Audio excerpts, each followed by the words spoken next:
এবারে কিন্তু লেগ সাইডে ইজি পিকিং মেহেদী হাসান মিরাজ, এই ধরনের বল কখনোই মিস করবেন না এবং 6 দিয়ে বরণ করে নিলেন বলটিকে।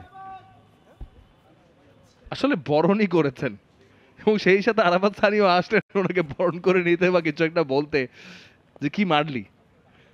আসলে আমার উনি এই বলটার অপেক্ষায় ছিলেন এবং এই জায়গাটাতেই একটু টেস্ট বোলিং এর বাহিরে আমরা চলে যাচ্ছি। যখন আপনি বাড়তি অনেক কিছু চেষ্টা করছেন অ্যাঙ্গেল করে বডির উপর বলটা, সেটা টাইমিংটা একদম অসাধারণ, শটটা দৃষ্টিনন্দন, রেজাল্ট 6টি রান।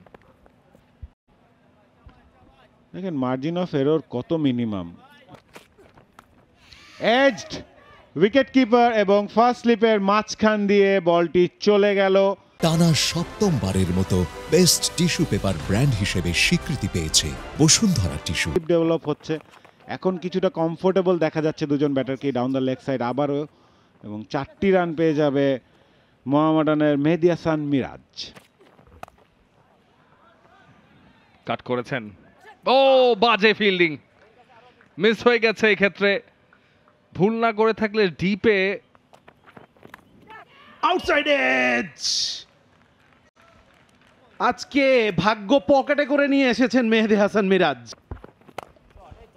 সুন্দর শট, সুন্দর শট মেহেদী হাসান মিরাজ এবারে পুরোপুরি নিয়ন্ত্রণে,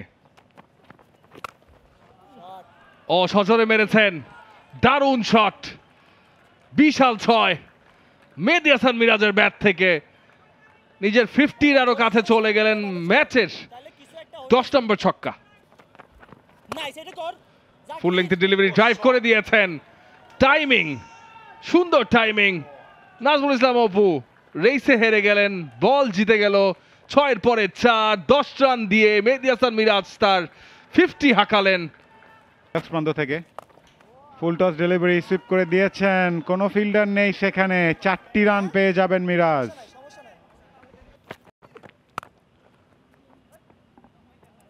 রান পাবেন মিরাজ। 259 রানের লক্ষ্যে গুলশান ক্রিকেট ক্লাব 18তম ওভারে 2 উইকেট হারিয়ে 64 রান তুলেছে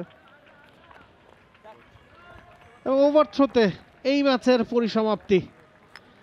মেহেদী হাসান মিরাজ চাইছিলেন ম্যাচটা শেষ করে আসতে, সেটাই হলো। একটা সিঙ্গেলেই হয়তো তিনি সন্তুষ্ট থাকতেন, তবে ওভার থ্রোতে মিস ফিল্ডিং এবং এই ম্যাচের পরিসমাপ্তি। 30তম ওভারেই ম্যাচ শেষ করে দিল Mohammedan sporting club. For more updates, subscribe to our YouTube channel and click on the bell icon. Follow us on Facebook and Instagram. Download T-Sports app to enjoy exciting games and highlights. Visit tsports.com.